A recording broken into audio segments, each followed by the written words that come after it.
Alrighty, good morning, my friends. I hope yesterday was a great day for you, like it was for me and the rest of the Patreon community. Thank you so much for being here. My name's CJ. In today's video, we're going to be doing what we always do, which is taking a look at some NBA player props on tonight's 11-game NBA slate. So we're going to be looking at points, rebounds, assists, some PRA, some steals and blocks, some three-point makes, maybe even some fantasy points. Whatever you guys want to get into, this show is created for you to help you with your player prop research. So definitely make sure that you're subscribed and have notifications turned on. I go live Monday through Friday, 11 a.m. Eastern time, every single day, trying to help you get to the money like we did yesterday. I received a few comments from yesterday's live stream that I helped some folks win big bucks over on PrizePicks. If you don't play on PrizePicks yet, it's a great time to get signed up. They're doing a 100% instant deposit match still.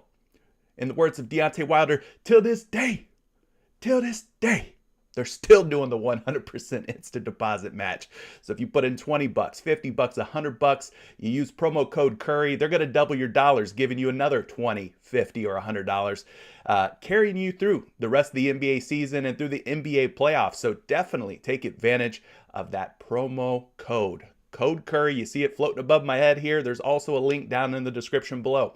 Also down in the description below are links to join Patreon. Best time to join is going to be April 1st. The beginning of the month is always the best month to join Patreon. The way that the billing is set up, trust me, it's just better to wait for the start of the month. So if you're thinking about joining Patreon, it's better to do that at the beginning of the month. Unless you don't care. Maybe you don't care. Maybe you got it like that. And 20 bucks ain't a big deal to you. And you could pay 20 now, you could pay 20 again on April 1st, but that's the way it's going to work if you join today. So if you're thinking about joining, which I encourage you to do, check it out at least. You might want to wait till the 1st of April to do that. But another big night last night for the Patreon gang. Discord was on fire. I don't want to toot my own horn. I don't want to toot the community's horn. It sounds like a broken record. I know we talked about it yesterday, but there was another just long train of winning entries over in the winner circle of our Discord. If you want to join Discord, it's totally free to join. There's a free side, there's a paid side. It's one Discord, but basically if you're a member of Patreon, you get access to some other channels and things like that. So there's a link to the Discord down in the description below as well. But yeah, just another fantastic night. It's been a really, really nice last few days, I would say. Just winning days over and over, profitable days over and over and over and over again. So I'm looking to carry this momentum in to the month of April. So if you're thinking about joining Patreon, wait until April 1st if you prefer. But if not, you could join whenever you want to join. Like I said, if you got the money like that, then do the darn thing. But anyway, enough about all that. Let's continue our successful ways. Let's continue our diligent player prop research that we do every single morning here. Please slap that like button. Continue to hit the like button. We're trying to grow around here. By you hitting the like button, it's like the equivalent of you watering a seed. And eventually that seed will grow into a big, beautiful tree, right? That's what we're trying to do. So I need you guys to water the seed by slapping the like button, and that'll help the channel grow. Taking a look at the live chat. I see a lot of folks up in here, some regulars and some new people. Shout out to Justin. He's in the building. I see Trevor's in here. Hunter's in the building. Nothing but dubs last night. Love to hear that. Hunter. King Chris is in here, one of our Patreon members. He's ready for a wonderful winning Wednesday. That's WWW. I like that, Chris. Thanks for bringing the positive energy to the stream. Mark H., my fellow Floridian, says he had a very profitable last couple of days. Let's keep it going and smash that like button. Thank you for reminding the people who are watching Mark to hit the like button. Sometimes I say it and they just ignore me, man. They just ignore me. They don't hear what I'm saying. So it takes some people like you, Mark, to remind the good folks who are watching these live streams to continue to run those likes up so that we can grow this friggin' channel. D Graves is in the building. He says, good morning, fam. Great night again. Shout out to the chef. Are you talking about me? The chef? And the Patreon community. Well, I'm glad that you had another great night, my friend. T-Bone's in the building. Another one of our Patreon members says, what's good, CJ and the chat? Let's get this bread. My man didn't put a slice of bread up there. He put a whole doggone loaf. He's ready to get to the money. I can't blame you on that. Todd, live for Sundays. Ready for this big slate today. Give us your best as always. CJ, come on, man. Come on. Do we even need to go there? You know I'm going to give you my best. Let's get it. Everyday Fantasy is here. Ugh, that was weird. Frog in my throat. Everyday Fantasy is here. Good morning to the chef, live stream, and Patreon gang, aka the Green Gang. He's created a whole new moniker, a whole new nickname for what we do in Patreon. The Green Gang. I like that. If you're listening and not hitting the like button, then you're wrong. You're wrong for that. Let's go. The prop plug says I'm here to stay. Or I'm here to say. Oh, okay. He's here to say that Drummond and Brunson first half points got me rich. Listen, I put a tweet out that was like, let's just keep it simple, man. Keeping it simple has been working for me lately. There's no reason to overcomplicate things. Let's just keep running it back with some of these plays that continue to hit. Rinse and repeat, rinse and repeat. Blake says, what's up, Chef Curry? I became a member of Patreon gang last night. Let's get this money. I saw you join, Blake. Thank you so much for joining. I appreciate your support. It goes a long way supporting what I do here on YouTube. Listen, I don't make a whole lot of money here on YouTube. YouTube ain't paying the bills, y'all. So things like Patreon, it really does go a long way to help pay some bills. So appreciate you supporting through Patreon. Mo, shout out to you. Drew Breeze, another one of our Patreon gang members. Good morning, CJ. Made my first 10x payout last night. And I have a feeling that there's more to come. Shout out to the Patreon gang. You flex, I flex back, Mr. Breeze. Appreciate you being here. Tony Ruiz says, good morning. What a night. Mo says, what's good, family? Good to be back for the actual live stream. Let's keep the green streaks alive. You know we will. You know we will. Speaking of green streaks, that Hunt Boy 92 says, good morning to CJ and everybody. Let's get this money. Patreon fam, we on fire. We on fire. Cindy, good morning to you as well. I see you. Thanks for joining us, Cindy. King United actually hit my $250 free entry last night. I see a lot of people hit those free $250 picks, man. Shout out to everybody who hit on those $250 5-pick entries. Ties in the building. Good morning, Chef. Embiid messed me up. Got 50 instead of 250 with that promo last night. Well, hey, $50 is better than no dollars, right? I'm glad that you got something out of that free entry. Travis is in the building. Good morning, everyone. That was a great night. Yes, it was. Aaron Rodgers is in here. Another guy who hit his $250 promo. Love it. Love it. Jimmy Green, shout out to you. Good morning, beautiful people. Hope all is well. Best of luck today. Ja Toa hit his $250 last night. Aaron Weisner says, good morning, Vietnam. That's a movie reference. Some of you guys, some of you youngins out there may not have seen that movie, but yeah, good morning, Vietnam. 5-0 yesterday. Let's get this bread. Love it. Love it. Wade's in the building. Q&M Automotive Repairs, ready to make some shmoney. Ready to make that shmoney. Donato Lombardi. Love that name. Let's get this money today, man. Big day yesterday. Love to hear it. Punchline, good morning to you. You say I'm the GOAT? No, I'm just a mere mortal here helping you folks with your player prop research. No GOAT, no GOAT, but I do appreciate the compliment. You know, I do. It's humbling.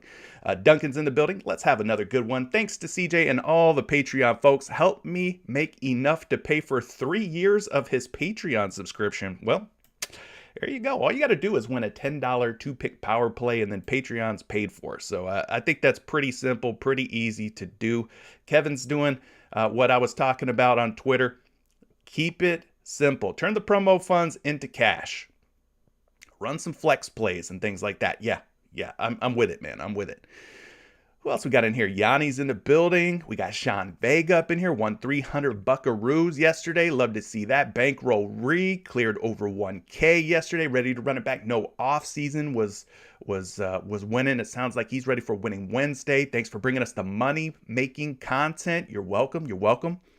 Man, a lot of you folks just eating last night. Nick's Rashad for Life is in the building. Nice looks on yesterday, Tuesday. Man, Taco Tuesday was good to a lot of people. Eric Anthony had a big Taco Tuesday. Love to hear that. Divine Truth Allah's in here. We got Puff up in here. CJ's my motherfucking main man. Love to hear that, Puff. Isaac, shout out to you. Thanks for being here, man. Magic's in the building. Koyo, I see you. I see you. I see you, my friend, Mr. Koyo. Yes, it's worth it. Go ahead and join the freaking Patreon. If you can't win a $10 2-pick power play to cover the cost of Patreon, then you're probably doing something wrong. All right, you're probably doing something wrong. But I have full confidence. Anyway, I see, we're already getting some super chats up in here. Appreciate the super chat. Hunter, he's already asking about some Darius Garland's assists. We're going to get into that. Scatman Do, you're a cutie pie. Thanks for the comment. Thanks for the compliment. Yeah, Judge White Jr. We got all kind of folks in here. If I missed anybody, I apologize. Let's get down to business, though. We got a big game, big slate, rather. 11-game NBA slate. We got the Dallas Mavericks, Cleveland Cavaliers tipping off at 7 p.m. I will take that Darius Garland question in just a few minutes when we get to the assist area. But Dallas at Cleveland, 212.5 points. Not a very high total, 3-point spread.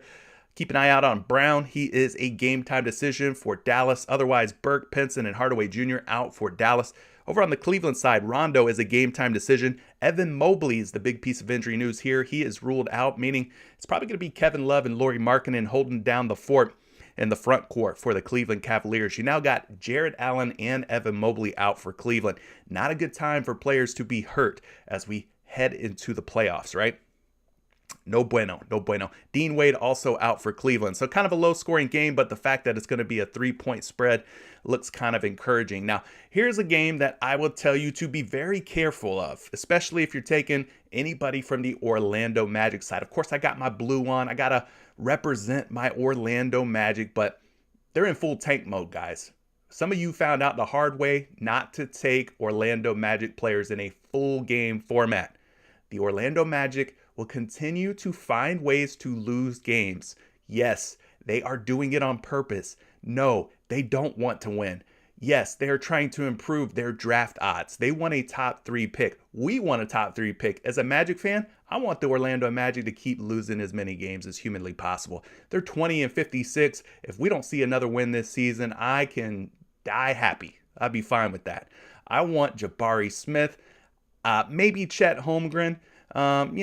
Those are the top 2 guys that I'm kind of looking at. But yeah, Orlando, we want a top 3 draft pick. So we're going to keep losing games. So if you're going to play anybody from the Magic, my word of wisdom would be you play them in a first half only format. First half only. That's the only way I'm touching them. Now, Orlando, they're dealing with a number of different injuries. Wendell Carter Jr. is out, arguably the best player on the Magic. So we will not see Wendy in the lineup. Jalen Suggs also out. So they're going to be without 2 of their better players. Over on the Washington side, we've got Kerry Jr. as a game-time decision. Kuzma is out again. Bradley Beal, of course, is out for the season. So just be very careful touching any Orlando Magic players in a full game format. 7 p.m. tip-off between the Denver Nuggets and the Indiana Pacers. 234 points. Very nice total. Very fat, juicy total at 234. 9.5-point spread favoring the Denver Nuggets. We've got JaMychal Green as a game-time decision. Out is Michael Porter Jr., Jamal Murray, same old, right, for Denver. We already know that. Over on the Indiana side, they had like 8 or 9 guys active the other night. We're going to have to keep an eye on the injury news for them. Malcolm Brogdon, game-time decision. I don't think they really want to win any games. They're 25-51. I think they're in full-on tank mode as well. Goga Bitadze, game-time decision. Isaiah Jackson, game-time decision. And Dwayne Washington, also a game-time decision. So yeah, keep an eye out on Indiana. They're probably going to crap the bed and try to lose tonight. This game's going to most likely blow out. If you're going to play any Pacers, play them in a first half only format. First half only. 7:30 tip-off between the Charlotte Hornets and the New York Knicks. 222.5 points. We've got a 1.5-point spread, so at least the game can stay close and competitive. Gordon Hayward continues to sit for Charlotte. Over on the Knicks side, we got Grimes, Noel, Reddish, Rose, and Walker already ruled out. So decent total at 222.5 and a 1.5-point spread on that one. 7:30 tip-off between the Miami Heat and the Boston Celtics. Some bad news for the Boston Celtics. Robert the Time Lord Williams underwent knee surgery on that torn meniscus. We talked about it yesterday. He's going to miss 4 to 6 weeks, I believe they said. So no more Robert Williams for at least the rest of the regular season, probably going into the playoffs as well. So that's unfortunate. He was having himself a nice little season, but it looks like it's going to be Al Horford and another Williams, Mr. Grant Williams, taking center stage at the front court positions. Over on the Miami Heat side, keep an eye on Gabe Vincent, Duncan Robinson, and Caleb Martin. All 3 of those guys are game time decisions at the moment. So decent total, kind of low, 213.5, but Looks like it might end up staying kind of close and competitive. Should be a fun game. 7:30 p.m. Minnesota Timberwolves at the Toronto Raptors. We got about 229.5 points between these two teams. A very nice total. 3-point spread. McDaniels, Beasley, and Wright out for Minnesota. Over on the Toronto side, we got Khem Birch as a game-time decision. If he sits out, Toronto will probably go small ball, starting Pascal Siakam at center with Scotty Barnes at power forward. Keep an eye on the injury news, as always. But liking what I'm seeing from this game as far as the total and spread. 8 o'clock, Sacramento at Houston. Two teams that are definitely trying to lose games, that are definitely trying to secure a better draft pick in this upcoming draft, especially on the Houston side. They are also 20-56. So Houston, one of the worst teams as far as records go in the league. They've announced recently that they're shutting down the likes of Christian Wood, Dennis Schroeder, and Eric Gordon. They're not going to play these veterans anymore this season. It's going to be a youth movement. So Alperen Şengün, Jayshawn Tate, Garrison Matthews, Jalen Green, Kevin Porter Jr. That's the projected starting lineup for Houston. Houston ain't trying to win any games. The Sacramento Kings, they're dealing with some injuries of their own. I would not expect to see Sabonis or Fox for the rest of the season. So keep an eye out on the guys that are on the injury report. Lamb, Lynn, and Jackson. Anyway, a couple of really bad teams who are both trying to lose, so it's going to be kind of weird. 8 p.m. tip-off between the Atlanta Hawks and the Oklahoma City Thunder. We got 227.5 points. Love the total, right? But what I will say is that I do not love the spread. It is a 12.5 point spread. The Atlanta Hawks are probably going to mop the floor with the Oklahoma City Thunder. Sorry, OKC fans. If there are any of you out there, I'm sorry. But the Thunder are another one of those teams at 22-53 who would like to improve their draft odds as well. They are not looking to win any games tonight. Trey Mann listed as a game time decision. I'd be surprised if he plays. It's bad. It's ugly on the OKC side. Again, you're going to take anybody from this game. Probably just a first half for me. I'm going to try and play it safe. 8:30, Memphis at San Antonio. 234 points between these two teams. Very nice total here. 5.5 point spread. These teams actually have something to kind of play for here, right?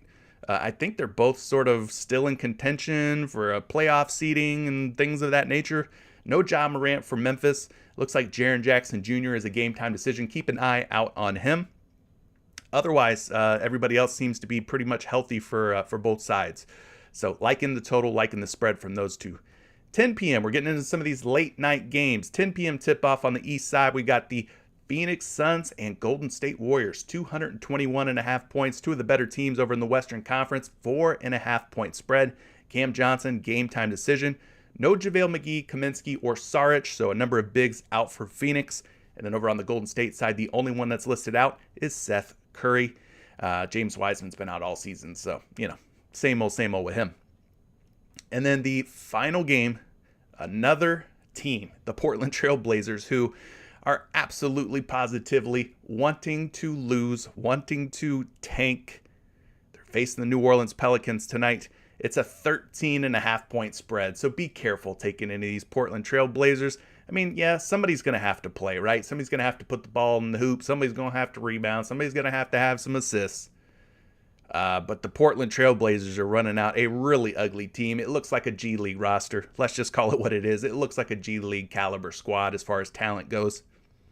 The big piece of injury news from the Pelican side is going to be Jonas Valanciunas. So there you go, man. There you go. That is the full rundown. A lot of crappy teams playing tonight. A lot of teams who do not want to win basketball games playing tonight. Be careful with those, okay? You could get yourself in a hot mess messing with some of these teams that are clearly in full-on tank mode. Anyways, shout out to everybody who is joining me this morning.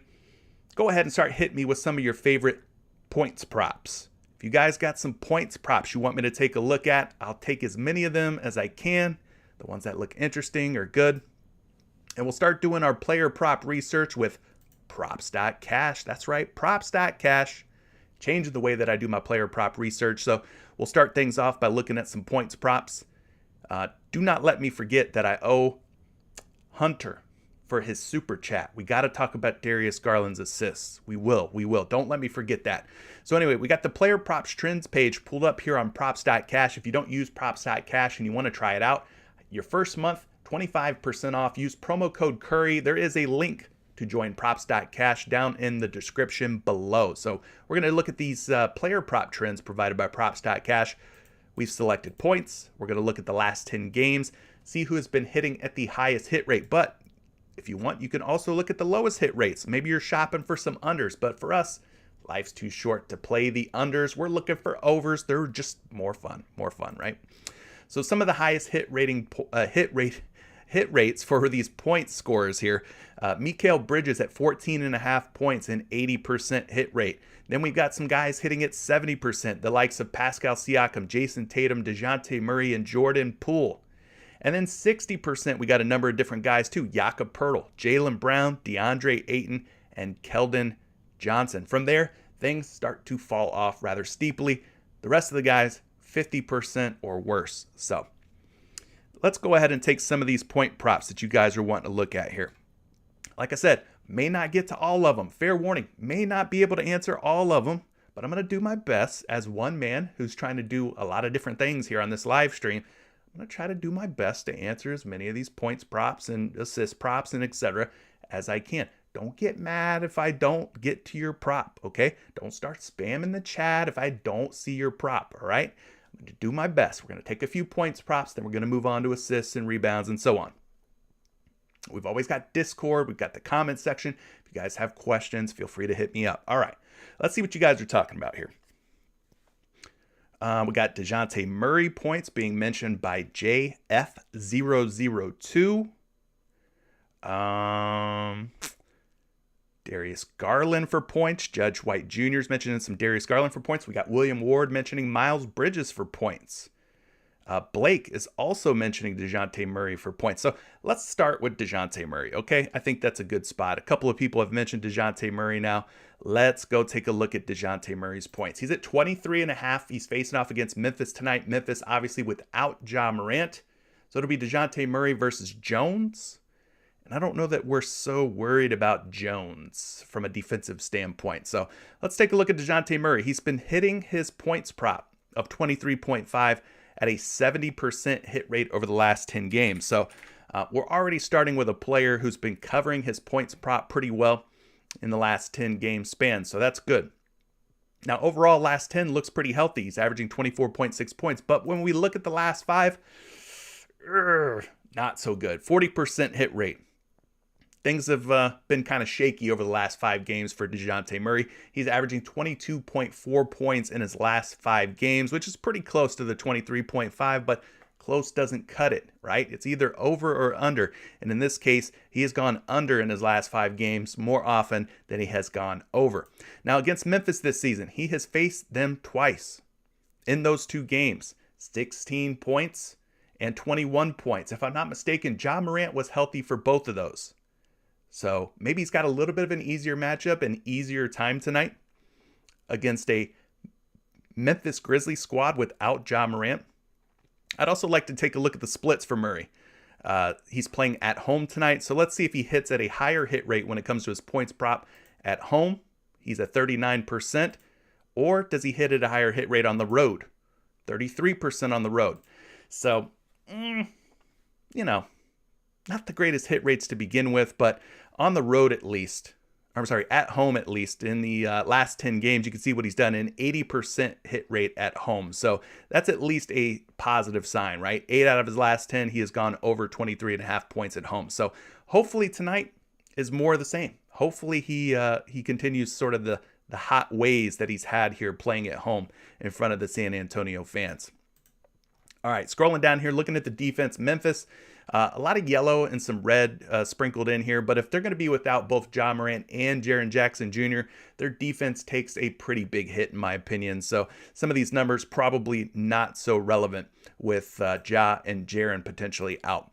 Let's take a look at the last 15 games. Point guard position, see how many points that the Memphis Grizzlies are giving up to opposing point guards in that 15-game span. We scroll down a little ways. They're giving up about 22, nearly 23 points per game. DeJounte Murray needs 24 in order for him to hit the over. So doable. I would say that it's doable. Looking at a projection here for Murray, let's go ahead and refresh these projections. These projections, by the way, provided by Action Labs, which is part of the Fantasy Labs suite.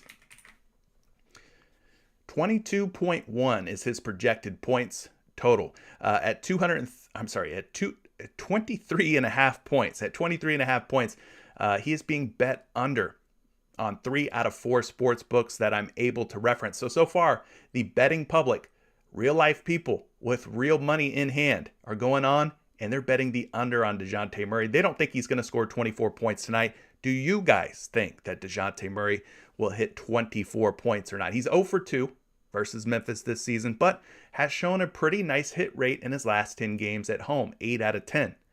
But, the last 5 games have been a little bit dicey for DeJounte Murray. So maybe there's better ways to go than DeJounte Murray for points. Maybe. We got some folks mentioning some Darius Garland, Davion Mitchell, Lauri Markkanen for points, Jordan Poole for points. Oh, let's see. What do we have here? Let's go Darius Garland, because we know one thing's for sure. Darius Garland is always going to get shots up, right? He's always going to be a high usage guy for Cleveland. They are taking on Dallas tonight. Dallas kind of tough against guards, if I remember correctly, when it comes to scoring. But let's take a closer look at Darius Garland, if we can. I don't even see him loaded yet on props.cash. Let's refresh. Maybe they've added him in. Garland. There he is. Perfect.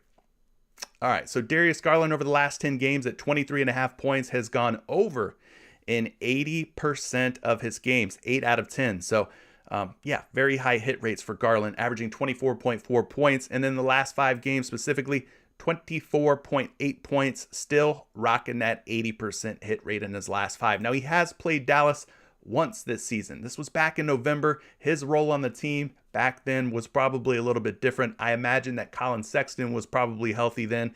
Shoot, they may have even had Ricky Rubio at that time. I'm not sure, but safe to say that his role is a lot bigger now with some of these guys that are out for Cleveland. So Darius Garland doing a really good job in the last 10 and last 5 games at scoring the basketball. Now, you know me, I've been looking at the splits a lot more. Probably should have been paying attention to these splits earlier than I have been, but we're starting to look at him a little bit more now. So he's playing at home tonight. So at home, he has covered this prop in 47% of his games this season.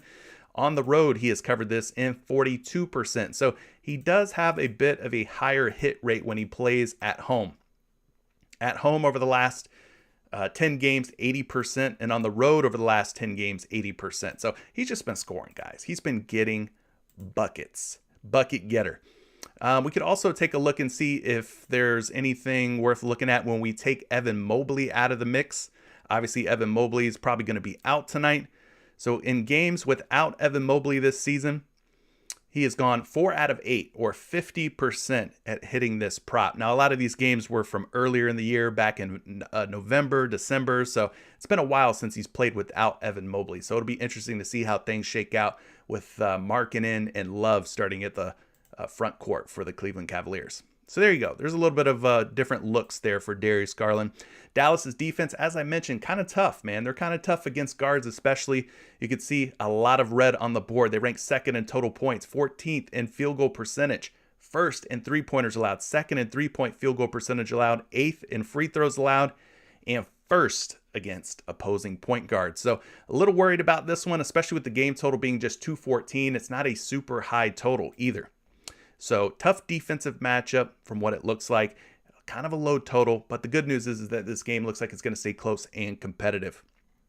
Now we scroll down and we go find the Dallas Mavericks. They're giving up about 22.5 points per game to opposing point guards. You can see that they rank down toward the bottom, meaning they are a tough defense when it comes to points and points allowed to opposing point guards. So be careful with this. It's not the easiest matchup in the world. Looking at Garland here, we're going to get you a projection on his points prop. He is projected for 24.6 points, which is more than the 23.5. Again, he will get the volume. He will get the shots. He has been one of the more consistent point scorers over the last 10 games, as you saw, whether he plays on the at home or on the road. He's just been getting buckets. He's got a lot of volume. But he is a betting favorite right now. 23.5 points, -125 and -130 on a couple of different books. So what do you guys think? Darius Garland, you going to take the over or under on some Darius Garland? I see my man Osmosis Jones leaving a super chat. He wants us to take a look at Mason Plumlee over full game points. Let's do it, my man. Let's do it. He's at 5.5 points. He's not a guy that I click on a whole lot, but I know Osmosis Jones, one of our Patreon community members, he loves Mason Plumlee. I think he mentioned Mason Plumlee on one of our previous streams a couple days ago. So he wants to go back here. Mason Plumlee over his full game points.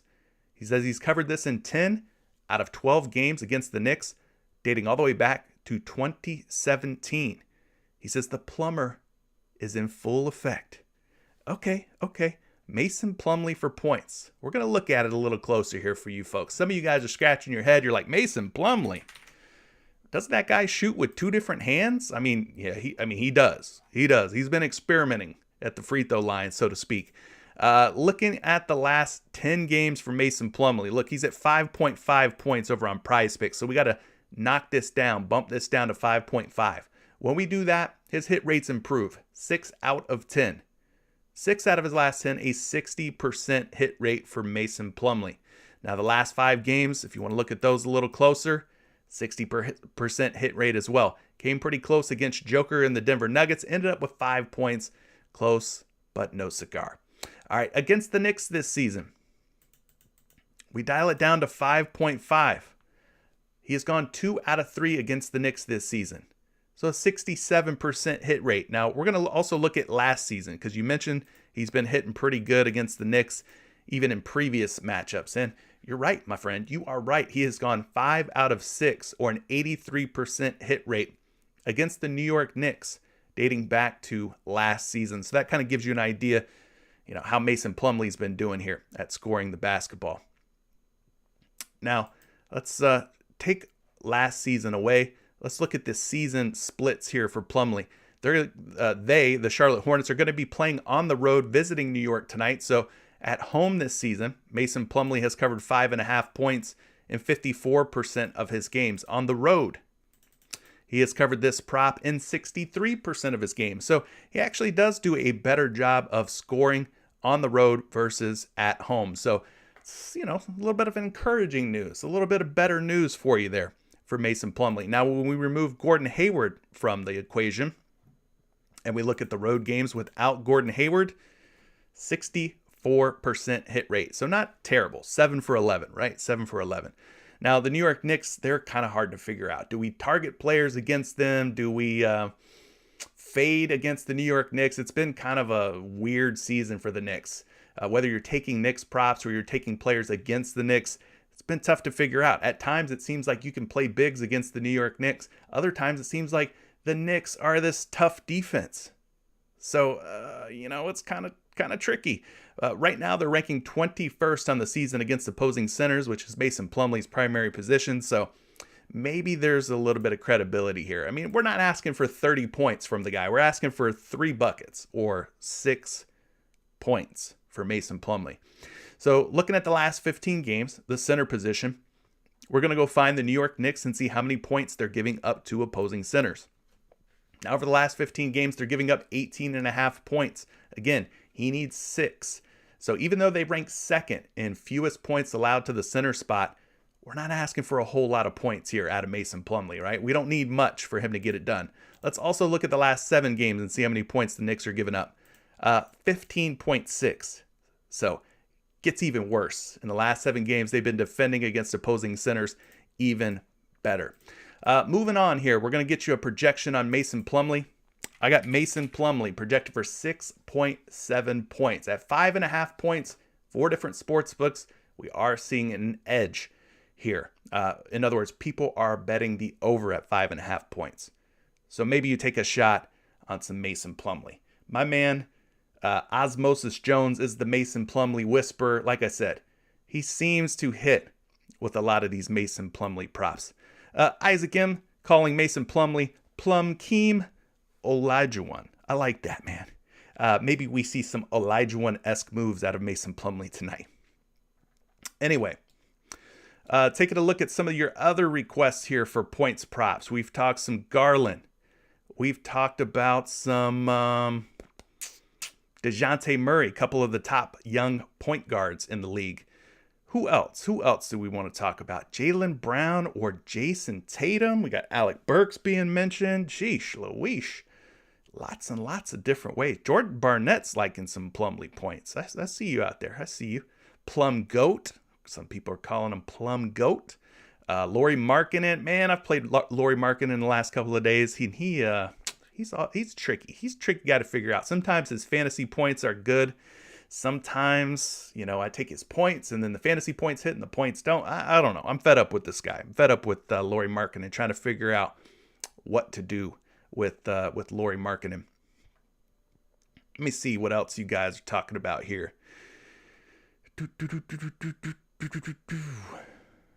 Yeah, Daniel, good promo code is Curry. Duh. Promo code Curry for life.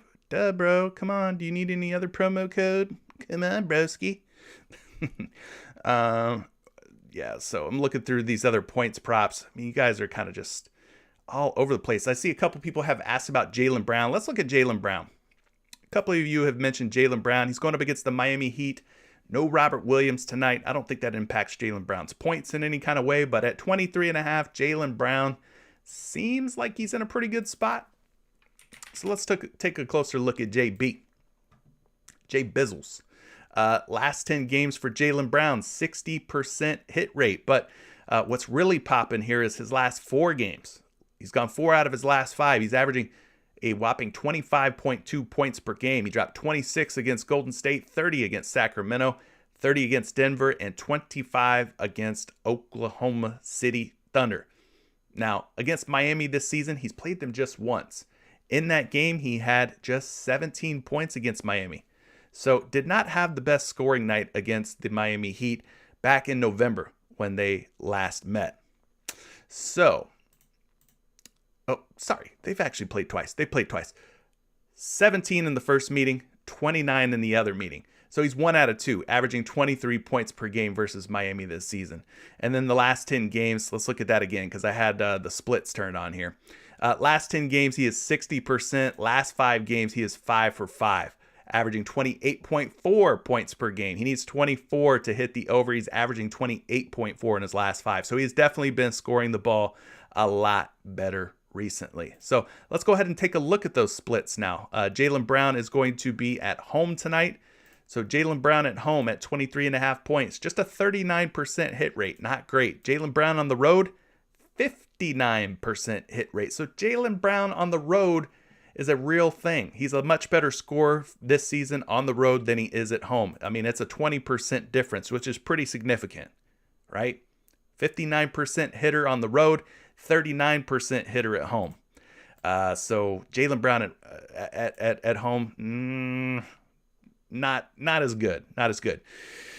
The Miami Heat.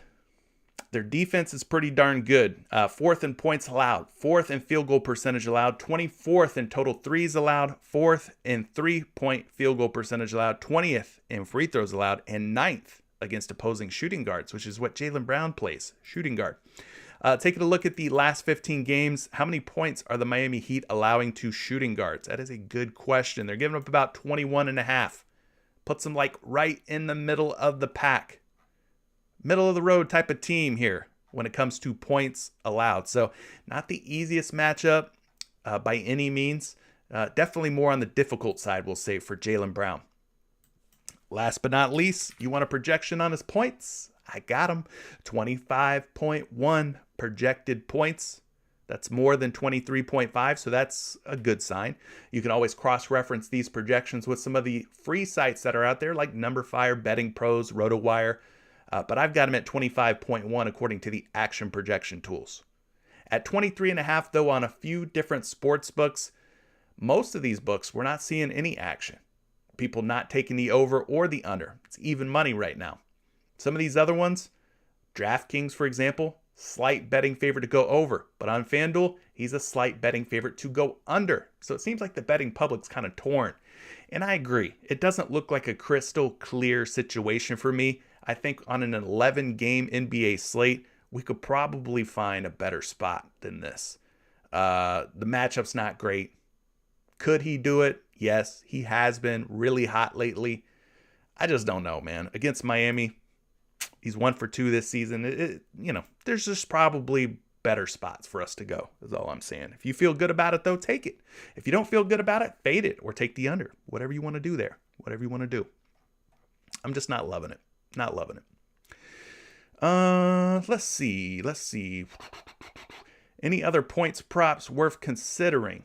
I am Bino Cartel says, yo, CJ, let's get this moolah today. Appreciate you. We will definitely try and do our best. Any other points props? I'm looking through these other points props that you guys are throwing out here. RJ Barrett points being mentioned.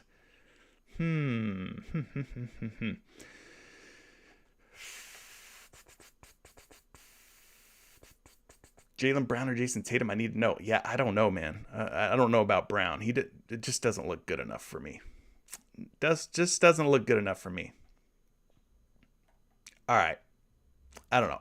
I'm not really seeing any other points props that are really like popping out. Well, a couple of you have mentioned RJ Barrett. Let's just look at it. RJ Barrett, you know how I feel about the New York Knicks. If you guys have been following the channel for any point of time here, I hate playing New York Knicks props. I think they are one of the most frustrating teams when it comes to trying to figure out who's going to do what on any given night. And Julius Randle has a lot to do with that.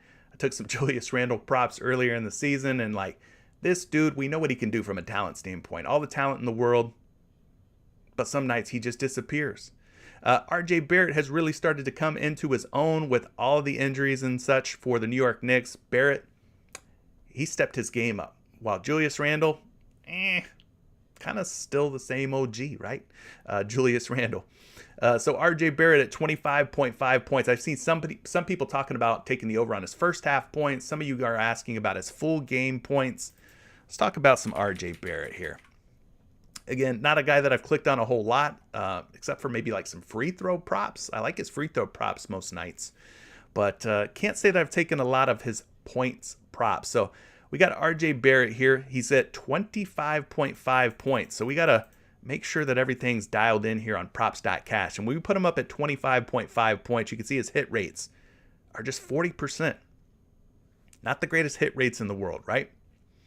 And then against Charlotte this season, he's played Charlotte 3 times at 25.5 points, just 1 for 3. In their most recent matchup, though, RJ Barrett on March 23rd did have 30 points against the Hornets. So not impossible, especially with the role that he is taking on now, kind of the lead scorer for the New York Knicks. It's doable. It's doable.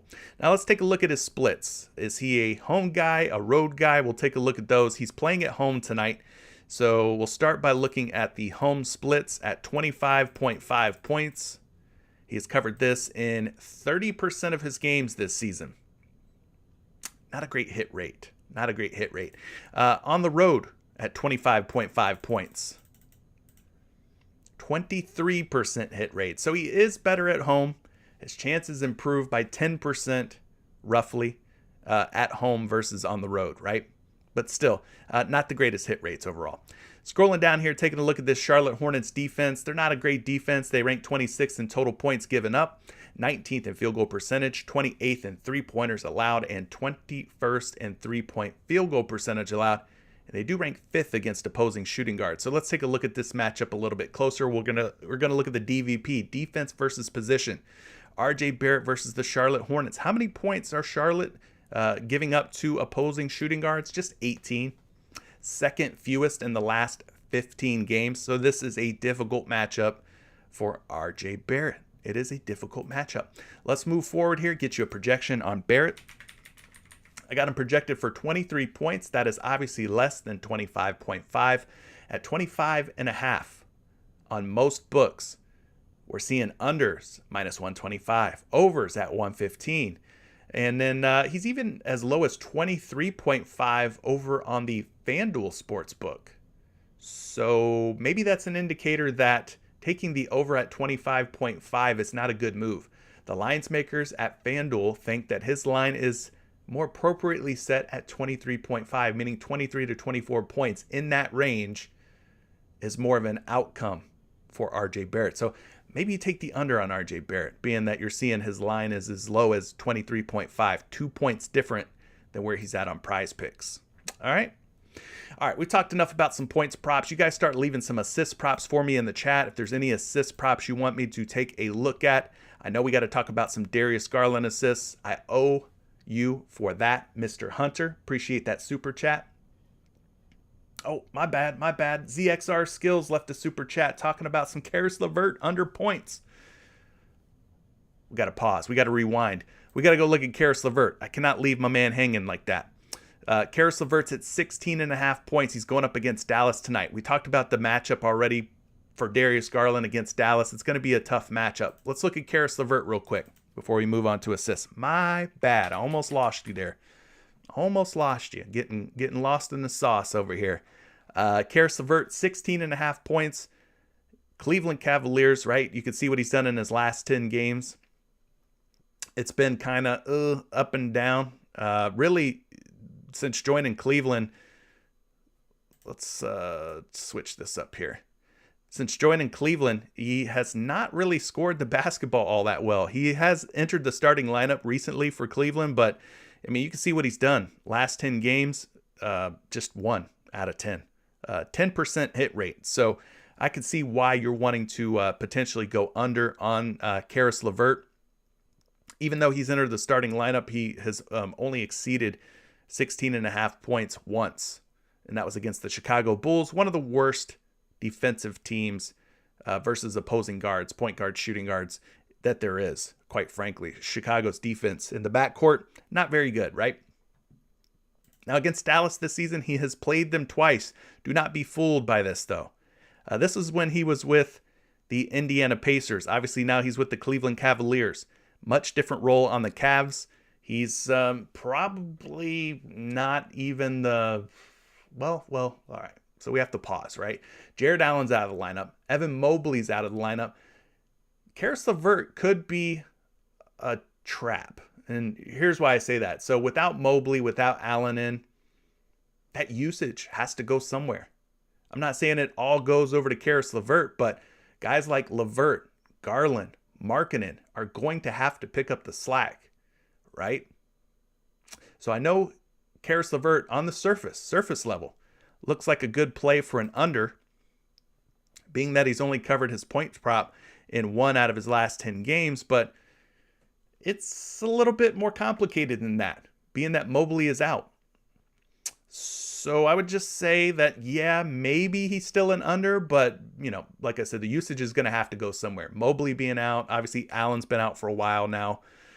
You're going into uncharted waters, uncharted territory here.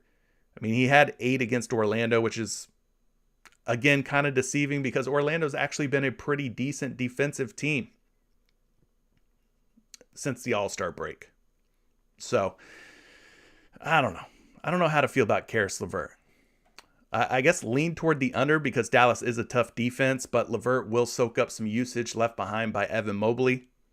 But I can understand why you're like pessimistic on Caris LeVert scoring 17 or more points, why you're thinking about taking the under. I mean, it is a low-scoring game, just a 214-point total. Let's take a look at the shooting guard spot and see how many points that the Dallas Mavericks are giving up to shooting guards in the last 15 games.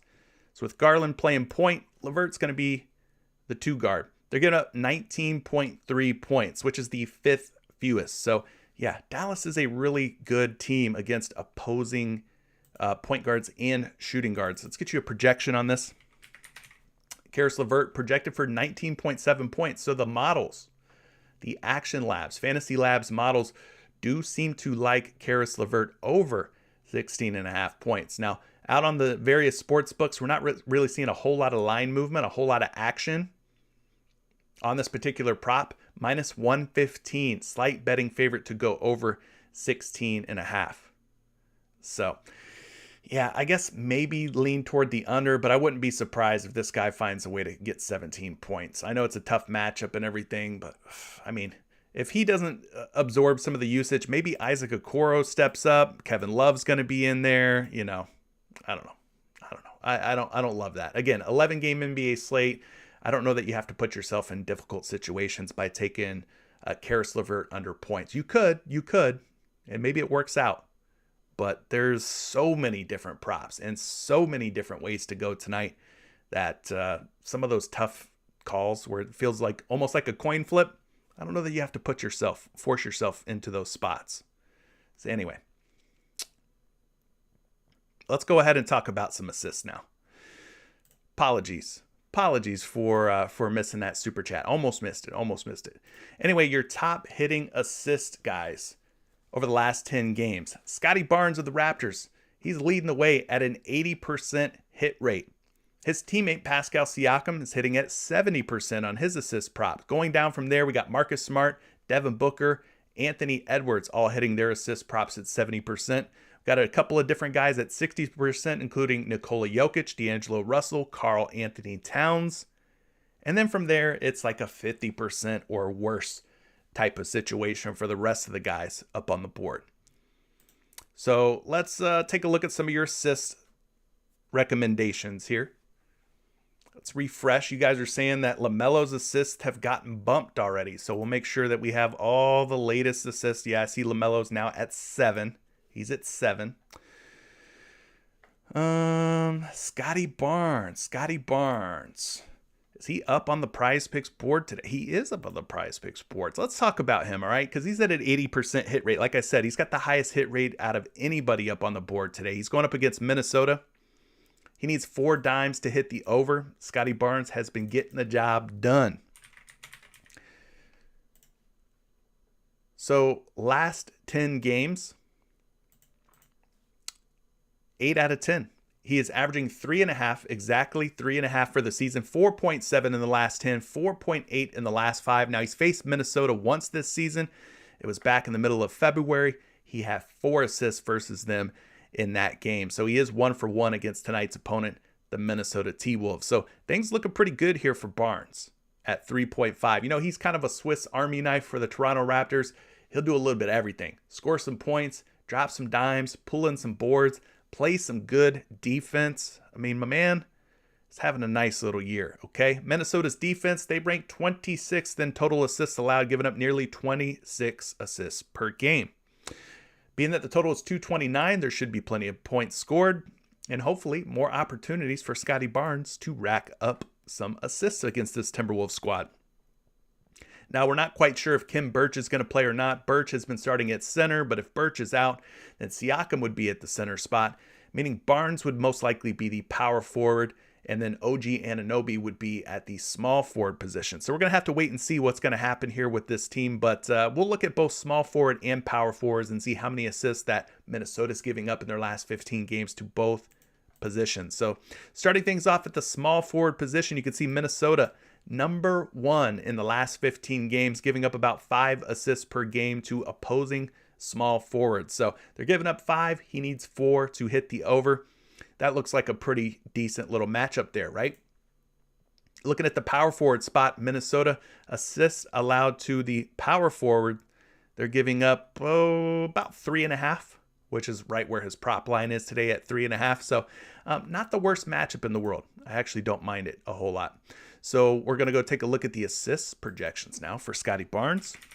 Got him projected for 3.8, slightly more than the 3.5.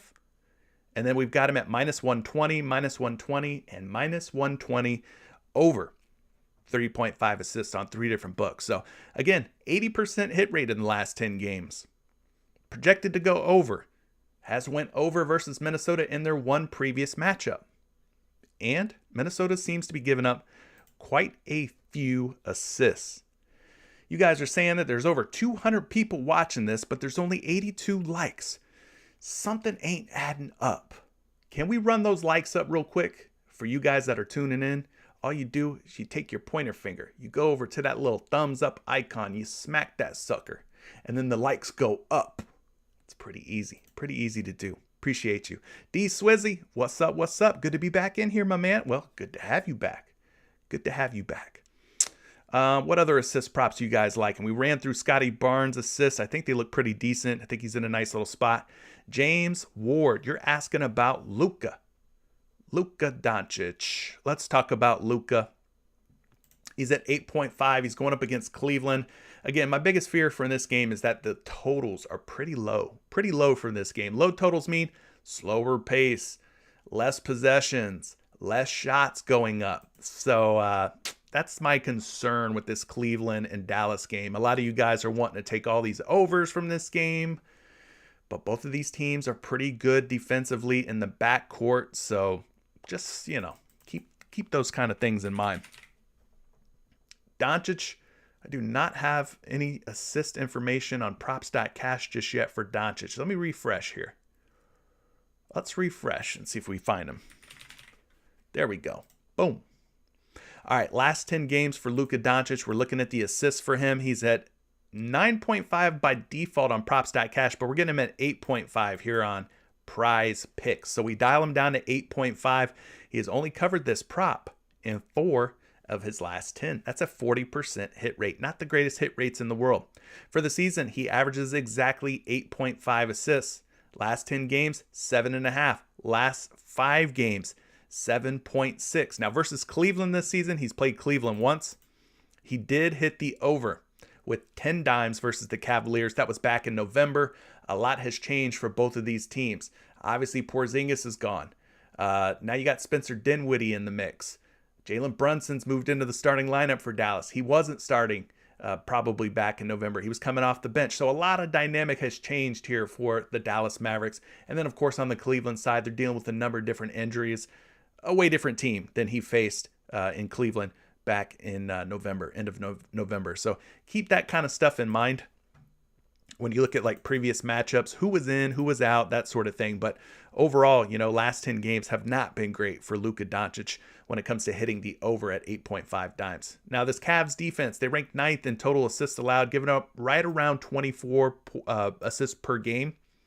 We're going to also go take a look at the Cavs and how many assists they've been giving up to point guards. Last 15, they're giving up 8.1. Not a great total.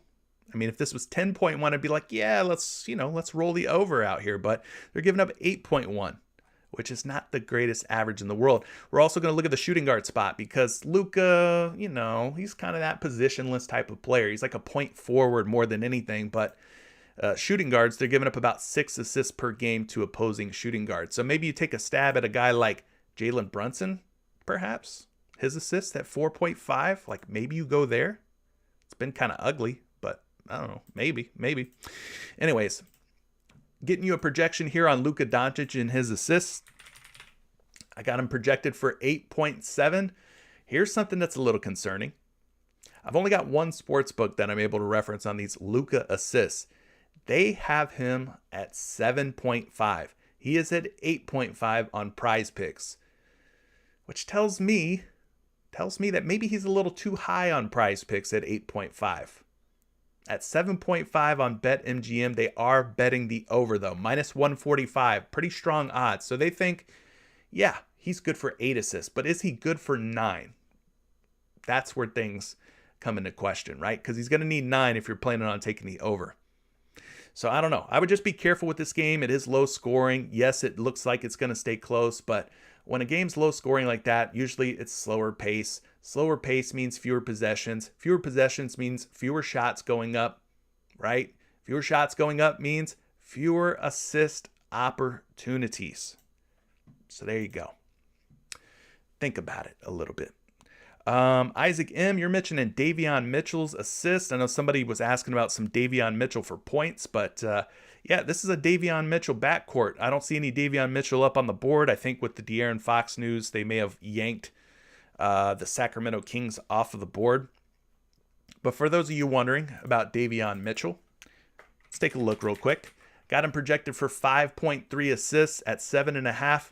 He's being bet over on one site, being bet under on another site. And for those of you who are asking about his points, we'll look at those real quick. Projected for 16.5. He is kind of all over the place. 21.5, 22.5 on some sites. So, yeah, I don't know. I'm going to have to fade Davion Mitchell for the time being. What other assist props are you liking? Darian, I saw you mention the Luka assist. I don't know, man. It's not looking great. James, I saw you mention the Luka assist. Not looking great. Not looking great, man. I don't love it. I don't love it.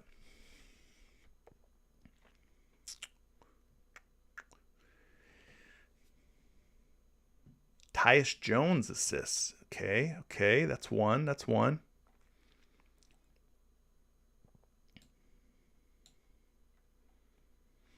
You guys are talking about Dinwiddie. Oh, Dinwiddie's out tonight. Wow, that is pretty big news.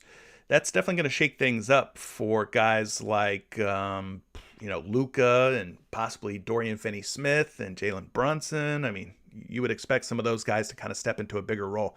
Anthony Edwards is one that you guys are mentioning. He's been hitting his assist prop at a pretty high hit rate. He's at 3.5 today. Let's take a look at Ant, and then we'll move on to some some rebounds. Some rebounds after that. Anthony Edwards at 3.5 assists, last 10 games, 70% hit rate for the season, averaging 3.7. Last 10, averaging 4.1. And in his last 5, averaging 4.2. He just had 6 dimes against a tough Boston Celtics team. Against Toronto this season, they played once. It was back in February. He only had 1 assist versus Toronto in that game. Looking at the Raptors, not a very difficult matchup. They do give up the 20th ranked assists, so 25 per game given up to opposing teams. And obviously playing the shooting guard spot. Toronto's giving up over 5 assists per game to opposing shooting guards in the last 15. That is the 6th most. So they're giving up about 5.5. He's at 3.5. I think there's some upside here in this matchup versus the Raptors. Taking a look at Anthony Edwards, I have him projected for 4 assists. 4 assists is what his projection is. He's at 3.5 on 3 different sports books. 2 out of those 3 books, the public, they don't think he gets 4 assists tonight. They're taking the under. So despite the high hit rates and what looks like a decent matchup against Toronto, the betting public not showing a lot of faith in Anthony Edwards. They're taking the under. What do you guys think on Anthony Edwards, man? Over or under on that? That was for you, duh, freshman. That was for you. Hopefully that helps you make a little bit more of an informed decision when it comes to Anthony Edwards. All right, enough about the assists. Let's take some rebound props. If you guys have any rebound props you want me to take a look at, leave them in the chat for me now. A little water break for yours truly.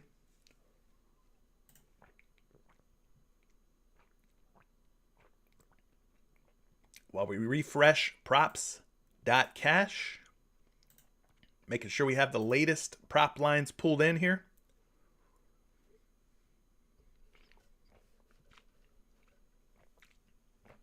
All right, we've got not only 1, but 2 San Antonio Spurs who are covering their rebound prop at an 80% hit rate in the last 10 games. One is Keldon Johnson. The other one is Joshua Primo, both at 80%. We've also got 2 guys hitting at a 70% hit rate on their rebound props. Gary Trent Jr. of the Toronto Raptors and Jordan Poole of the Golden State Warriors, surprisingly, rebounding the basketball pretty well. From there is a whole bunch of guys at a 60% hit rate. I will not run through them all because there's 10 or more.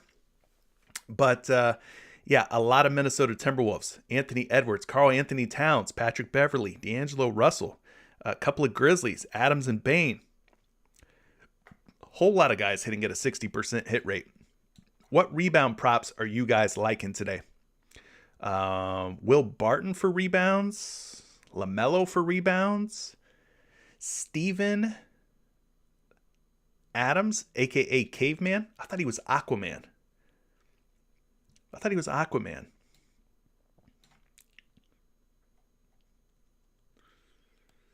Okay.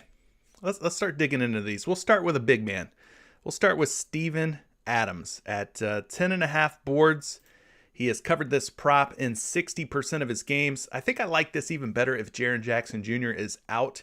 He is currently a game time decision. We're not sure if he's going to be in or out just yet, but if Jaren Jackson Jr. is out, I would imagine that helps Steven Adams out a little bit. But let's take a look at Steven Adams, aka Aquaman or Caveman, whatever you guys want to call him. Last 10 games for Steven Adams, he has gone over in 6 out of 10, 60%. He's averaging 11.1 in the last 10 games, 11.4 in his last 5, and then versus San Antonio, 11.7. So Steven Adams has been averaging a pretty nice little amount of rebounds here over the last 10, the last 5, and then against San Antonio, he's faced them 3 times this year. He has hit the over in 2 out of 3 games. Being that Jakob Poeltl's on the other side of this game, I would imagine that Steven Adams will get a healthy amount of minutes tonight. Pretty much whenever Poeltl's out there, I think Adams will also be out there. So, yeah, he's hit the over in 2 out of 3. Pretty nice hit rate. Had 13 and 14 in the games that he did hit. So things looking pretty good for my man Steven Adams. Let's see what happens when we take Jaren Jackson Jr. out of the lineup. So he's only played 2 games without Jaren Jackson Jr. this season. In those 2 games, 9 rebounds apiece. So you would think that his rebounds would go up without Jaren Jackson Jr., but it's not the case. Not the case from what it looks like here. So let's take a look and see how things change when we take Ja Morant out. We know Ja's going to be out tonight. His hit rate's 58% at 10.5 boards. Not too crazy. If we do Ja Morant and Jaren Jackson Jr., yeah, 9 in both of those games, kind of like it was before. Anyway, so that kind of gives you some idea of what to expect out of Steven Adams. Now, the Spurs defense, 27th in total rebounds allowed, 28th in offensive rebounds allowed, 25th in defensive rebounds allowed. All green, meaning they're giving up quite a few boards to opposing teams. We go to the center spot, rebound column, San Antonio, giving up 16.5 boards to opposing centers over the last 15 games, the 6th most. So good matchup. Let's look at the last 7 games as well. In the last 7, their rebound averages come down a little bit, so they're giving up fewer rebounds in the last 7 games versus the last 15, but still averaging 14.5 to 15 boards per game. Still a pretty healthy number for Steven Adams. So kind of gives you an idea of what to expect matchup-wise. And then last but not least, I'm going to hit you with a projection. Got Adams projected for 10.2 boards. He is at 10.5 on 2 different sports books. A betting favorite at -120 to go over at 10.5. Are you guys going to take a shot on Steven Adams tonight? 2 for 3 against the Spurs, like we talked about. But in 2 games without Ja Morant and Jaren Jackson Jr., he's averaging just 9 rebounds per game. Had 9 in both of those games. So that's kind of poo-poo, right? Kind of poo-poo.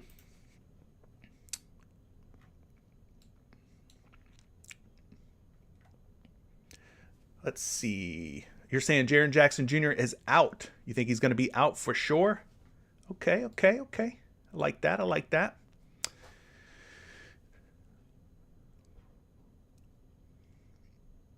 Jordan Barnett taking a stand. He's saying that he doesn't think that Kevin Love will get 10 rebounds tonight. I feel you. I've seen a couple of you guys mention some Aaron Gordon for rebounds, including Cole Perkins. So this one's for you, Mr. Perkins. Let's take a look at AG, former Orlando Magic. Now he's doing his thing out in Colorado with the Denver Nuggets. Should have a pretty easy time tonight against an Indiana Pacers front court that is just not good.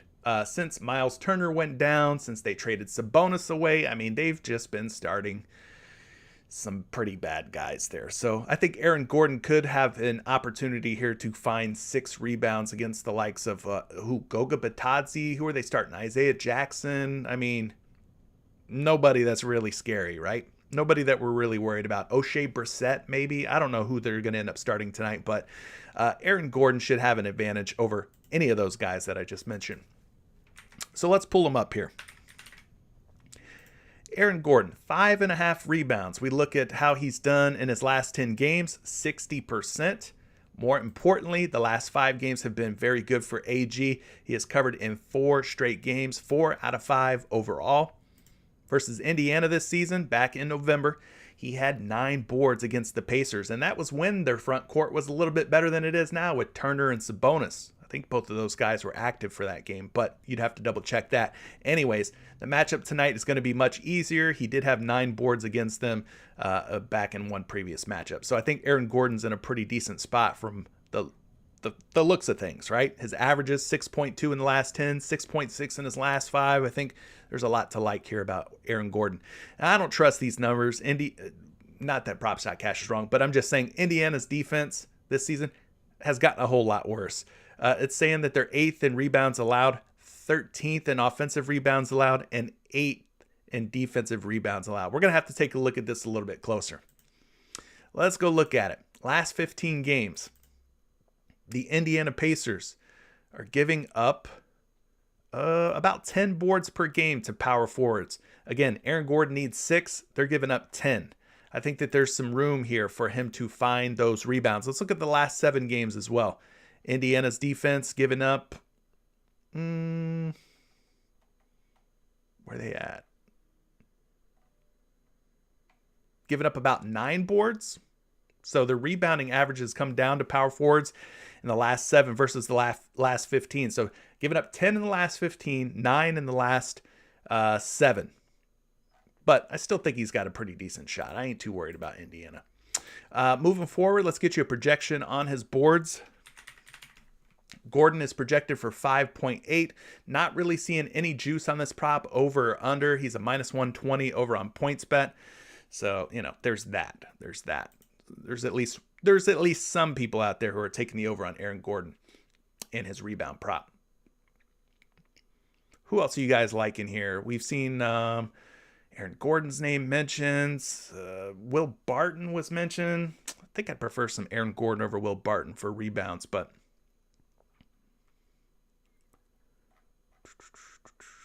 Jokic, maybe. Yeah, maybe you take Jokic. Maybe that's the better route. He needs 13 boards. We'll just quickly look at the matchup. Indiana versus centers.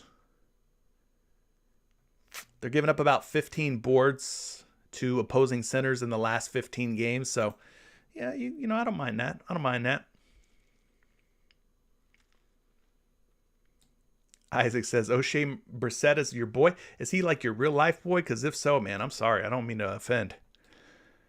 But O'Shea Brissett, he's all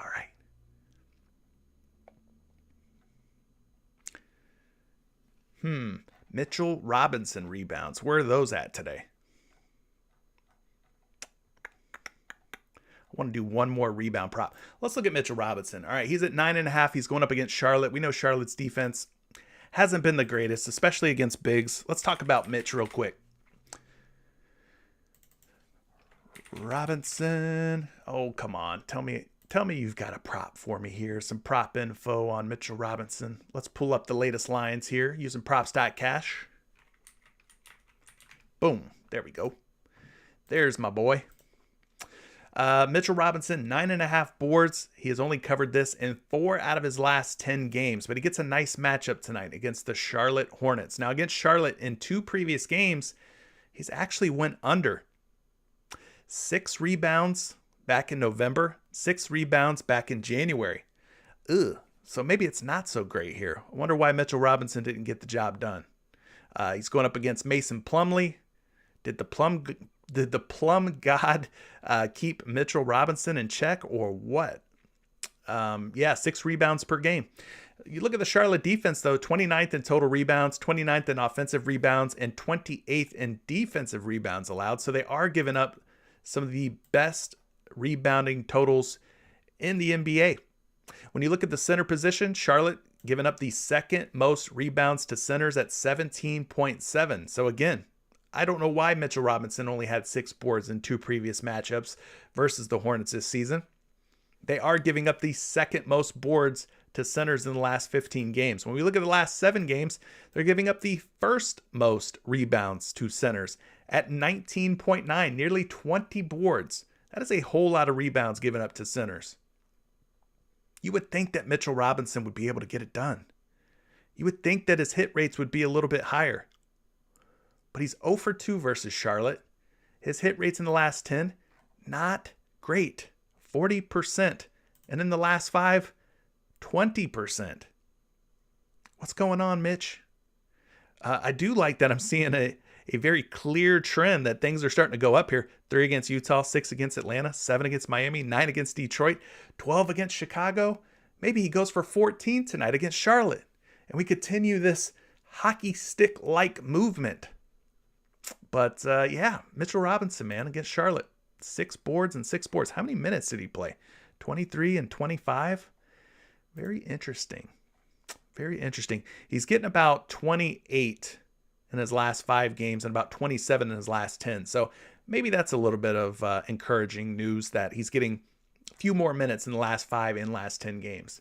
Anyway, the matchup on paper looks excellent. It really cannot get any better for Mitchell Robinson from what I'm seeing here.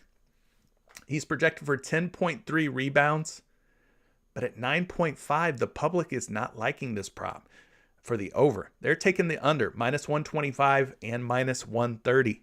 Bit of a head scratcher. You would think that he should feast on this Charlotte Hornets front court, but it does not look like it is a lock. Again, nothing's ever a lock, but there you go. Mitchell Robinson. Kind of weird, huh? Anyway, let's move on here. We've talked some points, rebounds, and assists. Let's mix them all together. Let's add them all together. PRA is the name of the game. If you have any PRA props you want me to take a look at, leave them for me right now. Right now, doggone it. Leave them. Leave them in the chat.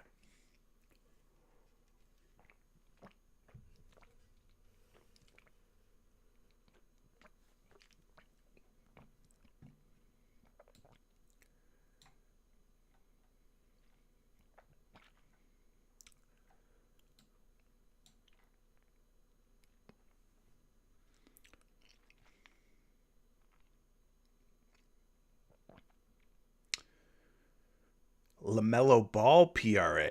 Okay. Couple of you guys talking about some LaMelo Ball PRA. Let's look at the highest hit rate PRA guys over the last 10 games. We've got Jordan Poole leading the way at 90%. We've got Bridges, Tatum, Booker, and Paul all at an 80% hit rate. So some very high PRA hit rates today. From there we go to Jakob Poeltl, Darius Garland, Pascal Siakam, and Lauri Markkanen, all at a 70% hit rate. Then we've got Keldon Johnson, DeJounte Murray, Ant Edwards, Desmond Bane, Jay Crowder, Monty Morris, Marcus Smart, all at a 60% hit rate. So we got some very high hit rates on these PRA props. But you guys are talking about LaMelo Ball quite a bit. A lot of love for LaMelo Ball at 34.5 versus the Knicks. Let's do this. Let's talk about some LaMelo Ball. He's going up against the Knicks tonight. I believe this season he's had some pretty decent success against LaMelo Ball. Let's take a look at it. 34.5 PRA is the number. The last 10 games for him, 40% hit rate. He's turned it on a little bit over the last 5, hitting in 3 out of 5, a 60% hit rate. Versus the New York Knicks this season, yes, he does seem to perform well against the New York Knicks. Had 38 and 46 points plus rebounds plus assists against the Knicks, averaging 42 PRA in 2 matchups versus New York. Both of these were at home at Charlotte, by the way. Tonight, he's going to be at New York. I don't know if that changes things at all, but what we can do is look at the splits for LaMelo Ball's PRA this season. At home, 44% hit rate.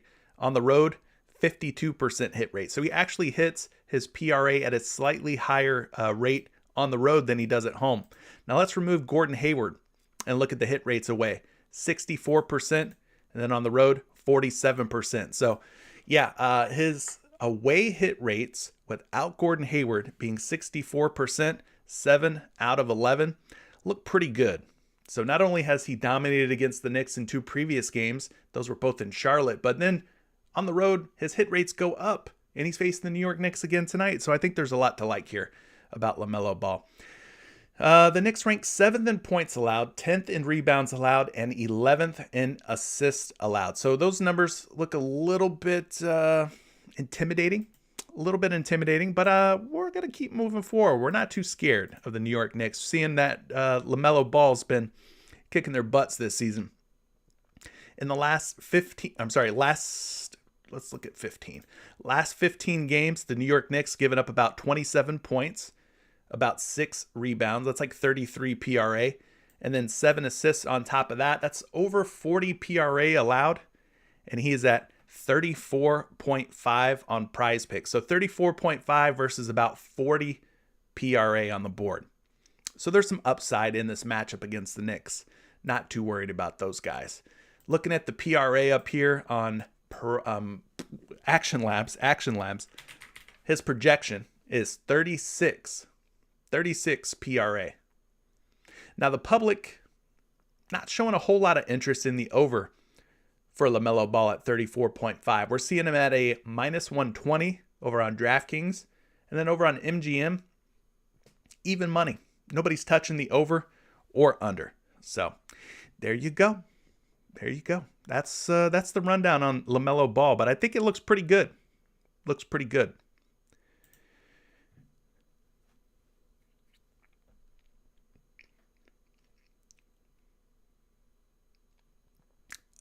What's going on with David, guys? Does David need some love? We love you, David. Let's show David some love, guys. Maybe he's going through a hard time. We don't know what's going on in his personal life. David, I feel bad for you, buddy. If you're going through something, we're here for you. We want to help everybody win. That's why we do what we do here on YouTube. Not to say that we're the smartest, not to say that we're the experts, not to say that every single pick we're talking about is going to work out the way that we think they are, but to truly try and help people win money. So, David, I embrace you with love, with compassion, and I hope this information helps you win, buddy. But there's no locks in this game. There are no guarantees, so there's that. All right? So if you're still out there, David, it's all love, man. It's all love. Hope you find some success, David. All right. What other PRA options you guys like? And we took a look at LaMelo.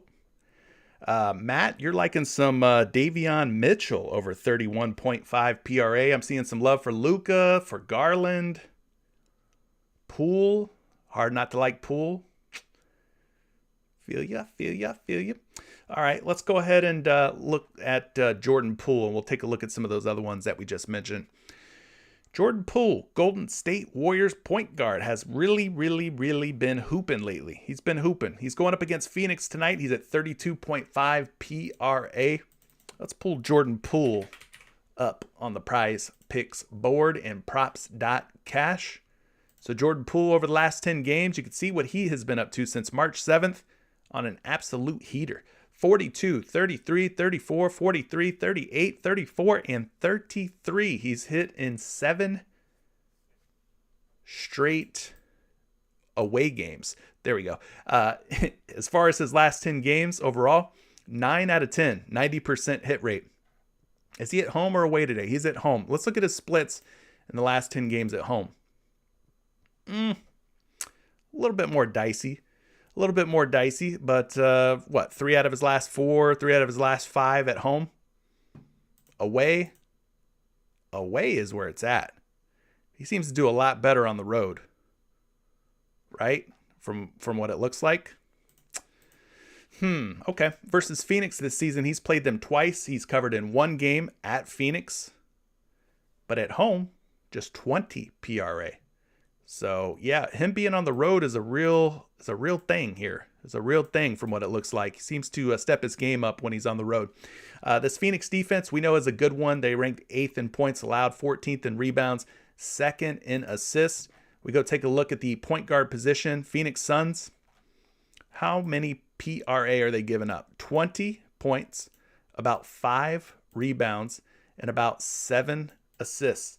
So that's like 32, 33 PRA, somewhere right around there. So they're giving up right about what he would need. He basically would have to find every single point, rebound, and assist that they've been giving up to point guards in the last 15 games. So kind of a tough, tall task here for Jordan Poole, especially when you consider the fact that he's playing at home tonight and his hit rates don't seem to be quite as good when he's at home.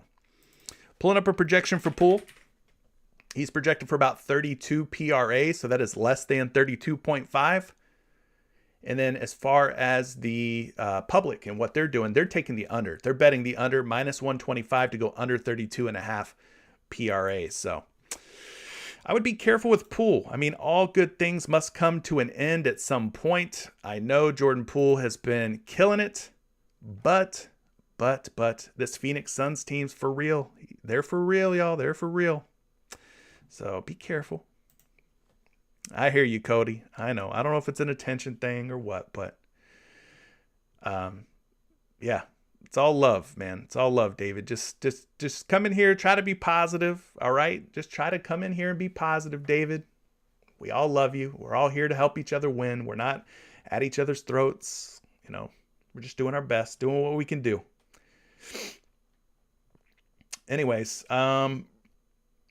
Bridges PRA, Jazzy Fingers Mike says not only does he love the show, but he wants to talk about some Bridges PRA. But you have to tell me, which Bridges are you talking about? Are you talking about the Phoenix Bridges? Or are you talking about the Charlotte Bridges? There's two different Bridges. You have not specified which one you're talking about. Let's see here.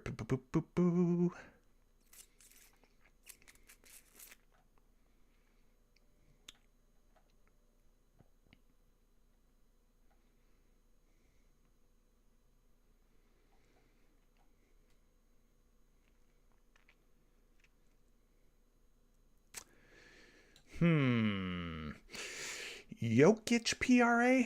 We haven't talked to any Jokic yet. Let's talk about Jokic PRA versus Indiana. He's, obviously in a really good spot. We've talked about how bad the Indiana front court is, meaning Nikola Jokic should have every opportunity that he could possibly want to hit the over. Now, by default, when you use props.cash, they're going to have him at 49.5, but we're getting him at 47.5 versus Indiana tonight. So we got to dial that sucker down. When we do, it's a 50% hit rate in the last 10 games for Jokic. Over the last 10, he's averaging 46.5, last 5, 47.2. So his averages in the last 10 and 5 games have not been the greatest. Not been the greatest. Now he's going up against Indiana. They have not played each other this season. If we go back to last season, he covered in one game and missed in another game. But that was a lot different Indiana Pacers squad than the one that he will face tonight. He should have a pretty easy time. The only thing that worries me is that this game does have a 9.5 point spread, which indicates obviously that this could be a blowout type of situation. But Indiana's defense giving up 25th most points, 8th in rebounds allowed, and 15th in assists allowed. But they rank just 26th against opposing centers. So let's look at the center spot. Find the Charlotte Hornets. They're giving up 25 points over 17 rebounds. So that's already 42 PRA, and then 3.5 assists roughly. So it's like 45, 46 PRA in that range. So pretty good matchup here. You could also look at Jokic versus Charlotte as a fantasy points play. If you think that his blocks and steals outweigh his turnovers, then that would be a good look as well. Charlotte giving up over 59 fantasy points to opposing centers. You could take him, I'm sorry, not Charlotte. Dang it, we're looking at Indiana. Indiana giving up over 60 fantasy points to opposing centers. So that's 26 points, 15 rebounds. So that's like 41 PRA, and then like 4 assists, like 45. We'll call it 45 PRA. Anyway, fantasy points also in play for Jokic. As far as the projections, got him projected for 49.4 PRA at 47.5, minus 135 over on DraftKings. So they are liking the over on Jokic at 47.5. There you go. There you go. Jokic is in a good spot against Indiana, man. Good spot. All right, let's move on from PRA. I think we've kind of covered enough. We got to keep this going here and close out the show. We're already an hour and 33 minutes in. It's a huge slate tonight. Lots of different props. I mean, I could literally sit here for 5 hours. But physically, I can't. I can't do it, guys. I can't be here for 5 hours. So we got to keep it moving. 3-point makes. Is there any 3-point props that you guys are really liking today? David, I appreciate you leaving that super chat or super sticker. Appreciate that, David. Appreciate the support, man. Things like that go a long way. 3-point makes. Last 10 games. Let's take a look at those hit rates.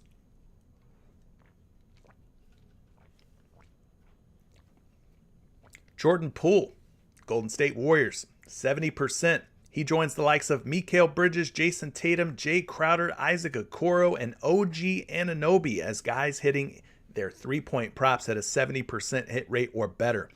There's a handful of guys hitting at 60%, including Devin Booker, Joshua Primo of the San Antonio Spurs, Devin Vassell of the San Antonio Spurs, Scotty Barnes as well. And then from there, it's 50% or worse. 50% or worse.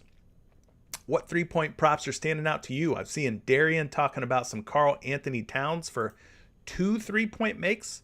Let's take a look at Karl Anthony Towns, the 3-point champion, the 3-point king of this year's All-Star game, right? Let's look at Karl Anthony Towns real quick. Going up against the Raptors, it looks like he is a betting favorite from what I'm seeing so far. Hit rates are not great. Got to keep it real with you. Got to keep it a buck. 4 for 10, 40% hit rate in the last 10 games. Not great. Not great. Last 5, a little bit better, 60% or 3 for 5. Now against Toronto this season, he's faced them once back in February, middle of February, ended up draining 2 threes against the Raptors in that game. I also want to take a look at his splits. Tonight, he's going to be on the road visiting Toronto. So let's take a look and see how he does at home, 61%. On the road, 55%. So he's a little bit better at home than he is on the road. Again, he is on the road tonight. Not a significant difference, though, in splits. Toronto's defense, 15th in total threes, 16th in 3-point field goal percentage. So we're looking at the center spot. Last 15 games, we're going to go to 3 p.m., which stands for 3-point shots made. And then we're going to go find the Toronto Raptors. Raptors are giving up, just 0.7 3-point makes to opposing centers.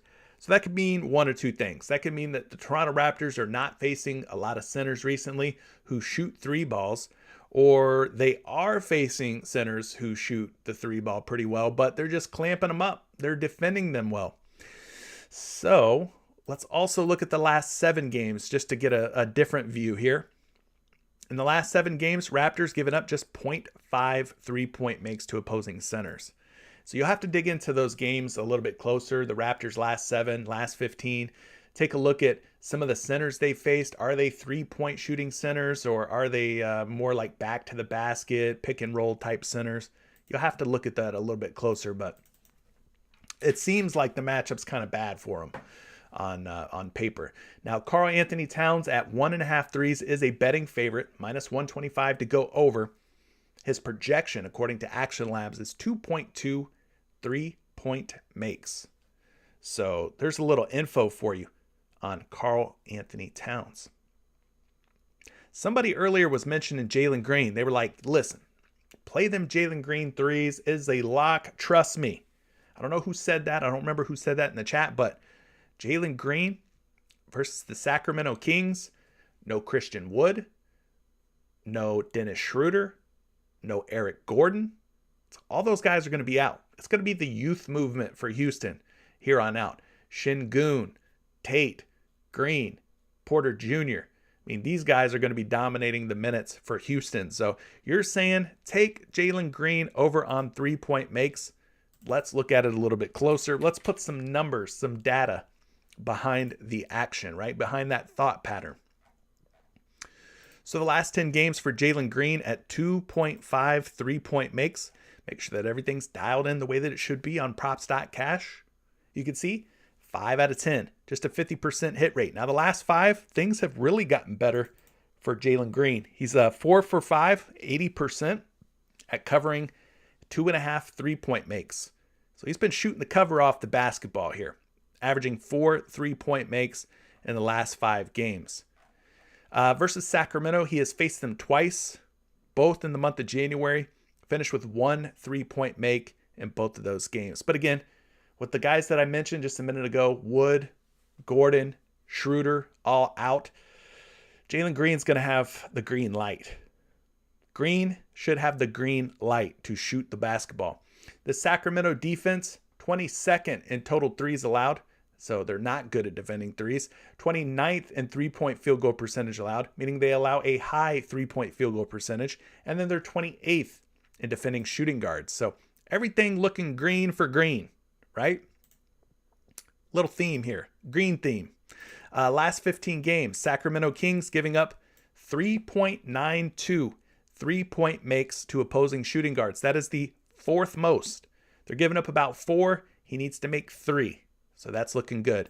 Looking at the last 7 games, Sacramento's still giving up around 4 3-point makes to shooting guards. That is the 7th most. Giving up about 4. Again, he needs 3. So things are looking good. Very good here for Jalen Green. So whoever mentioned this prop, this play, I think it's a worthwhile option, man. I think it's looking pretty solid here. We got a lot of numbers and stuff that are feeding into this prop that makes it look like a good overplay. But Jalen Green, 2.5 3-point makes. The public taking the over, minus 135. He is projected for about 2.4 3-point makes tonight. So there you go. Jalen Green, over 3-point makes. Could be a good look. What other 3-point props are you guys wanting me to look at? I'll take one more. Lil Bro Mari TV wants me to take a look at a Marcus Smart projection. Sure. For his assists, 6.1. The betting public taking the under on 6.5 assists for Smart. So there you go. But yeah, Karl Anthony Towns, Jalen Green.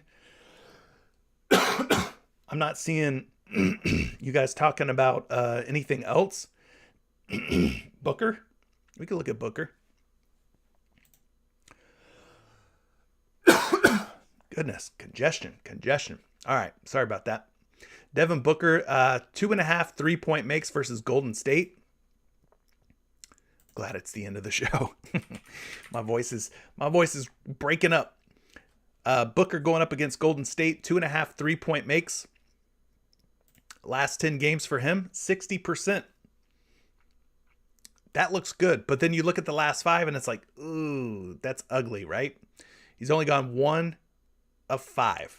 Just a 20% hit rate. Now versus Golden State this season, he's faced them twice. He had 0 3-point makes on November 30th. He had 1 3-point make on December 25th. So not the greatest hit rates in the world for Book. He has not been wet, as Drake would say, right? Has not been wet recently in the last 5 games. Golden State's defense, man, they're pretty tough against the 3-ball. 16th total threes allowed, 5th in 3-point field goal percentage, and 6th in shooting guard defense. So let's go look at the last 15 games. How many threes are Golden State allowing to opposing shooting guards? Well, number's pretty good here. 3.7 allowed. He needs 3 to hit the over. Then we look at the last 7 games. Golden State's given up over 4 3-point makes to shooting guards. 4.1 to be exact. That is the 4th most. So they're giving up a healthy amount of threes. Even though Devin Booker has struggled against them in 2 previous games this season. Even though he has not hit at a very high hit rate in the last 5 games, the matchup on paper does look pretty good. He's projected for 2.8 triples. And then he's a betting favorite at minus 125 and minus 130 to go over 2.5 on a couple of different books here. So there you go. Let's move on from 3-point makes. Let's go to free throw makes. There's really not a whole lot for us to look at as far as data and stuff goes. I mean, you could pull stuff up, I guess, on StatMuse if you wanted to, or, NBA.com. But as far as free throw makes, I keep it pretty simple. You obviously want the high usage guys. Guys are going to have the basketball in their hands. Luka Doncic, Darius Garland fits the bill in that case. You got Nikola Jokic versus a bad Indiana Pacers squad at 5 free throw makes. I could see the likes of Goga Batadze or whoever starts opposite of Nikola Jokic probably slapping him up tonight and him getting to the free throw line and knocking down at least 5. I could see a scenario where that happens. RJ Barrett's been a pretty good guy as far as taking free throw makes. Maybe you go back to RJ Barrett tonight at 5.5. Fred VanVleet versus Minnesota at just 2.5. That seems kind of doable, right? Got to get to the free throw line twice. He's a good free throw shooter. If he makes 3 out of 4, boom. You good. So that could be one. Fred VanVleet. Siakam, another guy against Minnesota who is typically aggressive. He's, slasher. He's not out there just sitting at the 3-point line. So that might be worth a look. But yeah, you want those high usage guys. You want the designated technical free throw shooters. You want the guys in late game situations that will get the basketball and get those intentional fouls and get to the free throw line, right?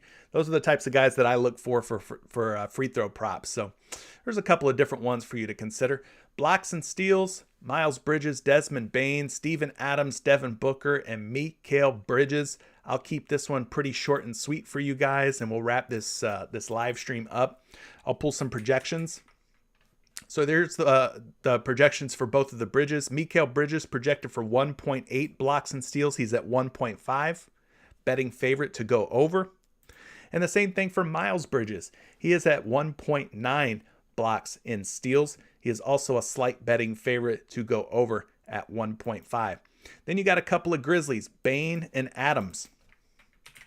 I got Bane projected for 1.6, but the betting public, they don't believe in Bane. They think he's going to go for less than 1.5 steals plus blocks. His teammate, Steven Adams, 1.6 projection. Betting public liking this one. He is a betting favorite at minus 130 to go over. And then last but not least, we got one more Phoenix Sun, Devin Booker.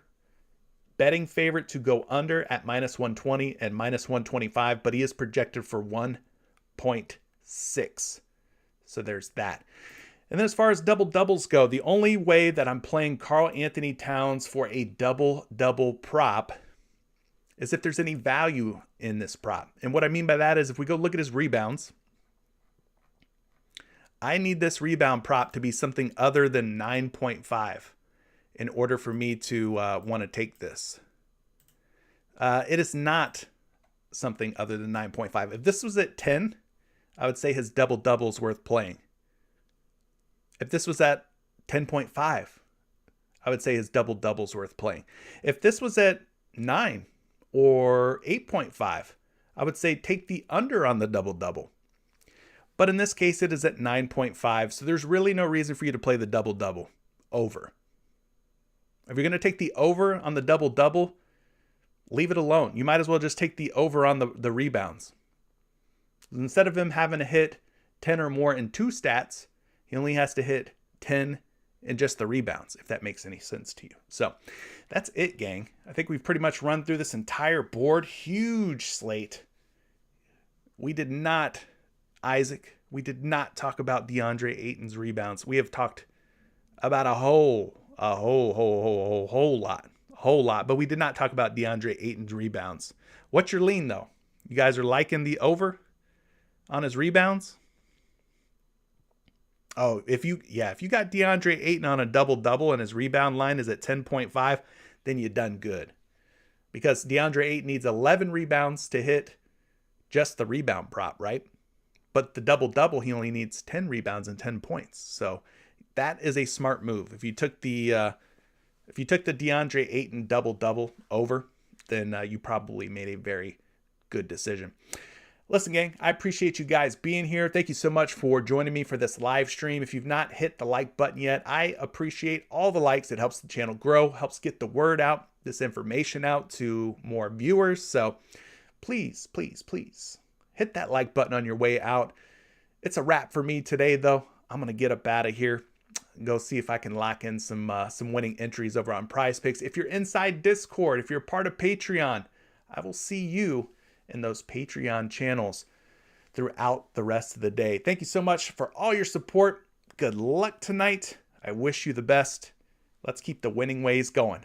Peace.